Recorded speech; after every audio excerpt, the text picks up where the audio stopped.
some big news directly from the House of Representatives, the exact text on what they agreed on yesterday, who will get the $1,400 stimulus checks, and the $3,000 plus child care credits. Hey everyone, this is Ryder from Skip. It's Tuesday, February 9th. A second video today because I wanted to share this. We found the actual legislation text from the House Committee on Ways and Means. This is the news we've been talking about yesterday and today regarding the $1,400 stimulus check, the good news there, and of course the $3,000 per child tax credit. I'm going to talk about what that means and the mechanics of it in this very quick video. So just watch until the end because a lot of you have been asking questions about this. Okay, the legislation has been proposed. What does that mean? When can I expect something? So the first note and clarification I want to make for all of you watching is that these are structured as 2020 recovery rebates. However, the way they're structured, they can be paid out to you. So I'm just going to briefly mention these. You know, this is a short document here, but I think there's some really interesting things that I want to point out. And overall, it's good news to see that the $1.9 trillion stimulus package, we think, has enough support for it to be passed in the next few weeks. And now it's really finalizing a lot of these details. But the biggest hurdle was these stimulus checks. And House Democrats have put forth their proposal. And of course, if every Democrat in the Senate supports this, then the tiebreaker vote to get this passed will be done by VP Harris. So it's looking good. But let me dive into these two sections, Section 9601, 2021, recovery rebates to individuals, aka stimulus checks, aka third stimulus check. This would provide $1,400 refundable tax credit for each family member that shall be paid out in advance payments similar to the economic impact payments of the CARES Act and Consolidated Appropriations Act 2021. Those are the last two things. The economic impact payments of the CARES Act was the first stimulus check. Consolidated Appropriations Act was the second stimulus check. The credit is $1,400 for a single taxpayer, $2,800 for joint filers, in addition to $1,400 per dependent regardless of age. The credit phases out between $75,000 and $100,000 of adjusted gross income, or $112,500 and $150,000 for head of household filers, and $150,000 and $200,000 for joint filers. Okay, some things to keep in mind, especially if you're in that threshold and you're not sure what you're going to get. And the important note, thus, under this phase-out structure, the credit is reduced to zero for all taxpayers at the $100,000, $150,000, and $200,000 AGI levels, depending on the filing status. The main takeaway here is, of course, that it is higher than what Republicans wanted. Republicans wanted $50,000 or lower.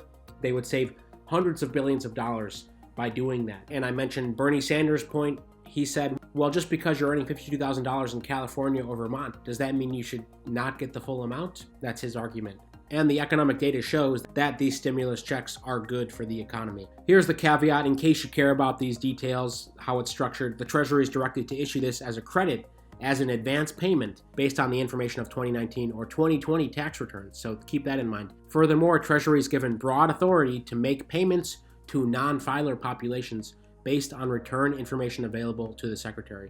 Treasury shall conduct outreach to non-filers to inform them of how to file for their advance payments. Typically, go to irs.gov. You can log in there and check your status. Of course, we have a stimulus calculator on our app, Hello Skip, in the App Store, and you can quickly see how much you're eligible for. That's based on the last bill, by the way. When this gets passed, aka signed into law by Biden, we will update our calculator on the app, so you'll be able to see the new amount you're eligible for. Part 2, child tax credit. We've been getting a lot of questions about this, aka the CTC. This part of legislation would make the CTC fully refundable for 2021 and increases the amount to $3,000 per child, or $3,600 for a child under age 6. And the provision also increases age for qualifying children by 1 year for 2021, such that 17-year-olds qualify for the credit. So there's income thresholds for that as well. That's the point there. So this legislation directs the Secretary of the Treasury to issue advance payments of the child tax credit based on 2019 or 2020 tax return information.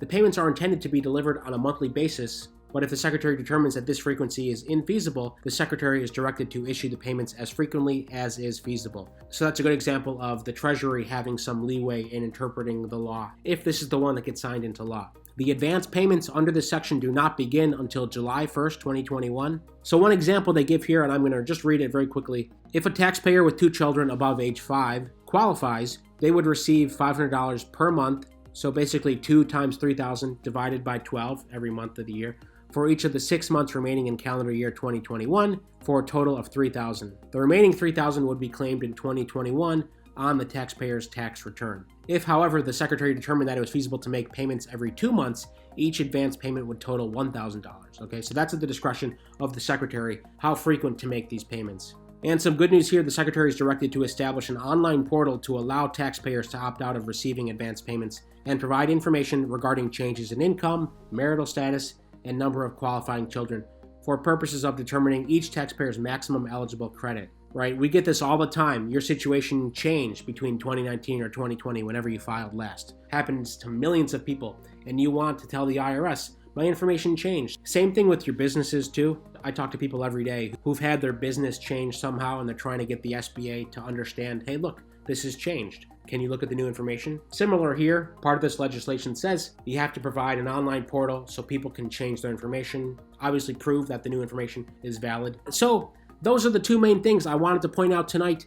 We covered this on our blog today. If you want to check it out, helloskip.com/blog, or it's of course on our app, HelloSkip in the App Store. We basically simplified a lot of the jargon that I just talked about. How would payments be distributed?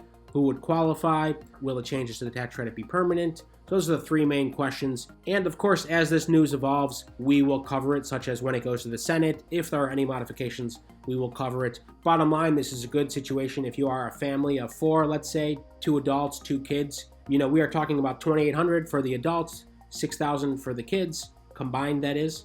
So both of these programs are good, and I am optimistic that it will have a good effect on the economy. Meanwhile, so many of you are wondering about the other pot of money from the SBA, EIDL grants, PPP loans. 2 things I want to say there before we wrap on this video. PPP loans, be patient. They are still processing, and we've heard from Blue Vine Funding Circle incredibly. They're going to do a lot more this week, and they will email you periodically to keep you updated. So I know they're good about that. I think we will do a longer video tomorrow or the next day about what to do if you're still waiting for PPP loans. And if you haven't applied, I'm going to leave links in the description to lenders. And EIDL grants, same deal. Many of you have already gotten emails about the targeted EIDL grants and to fill out your application. Many of you are still waiting. Be patient. I believe they're doing it in the order of when you originally applied last year. That's the quick news for now. As always, thank you so much for subscribing and supporting our channel. We'll keep you posted on anything stimulus related, especially some of the specifics. I'm going to be answering more questions in the next few days, so keep leaving questions in the comments or check out our other videos because chances are we've already covered it. But thank you as always. Be sure to like this video and share it with someone else who could use stimulus information, PPP information, EIDL information. As always, stay well, stay healthy, and we'll see you tomorrow.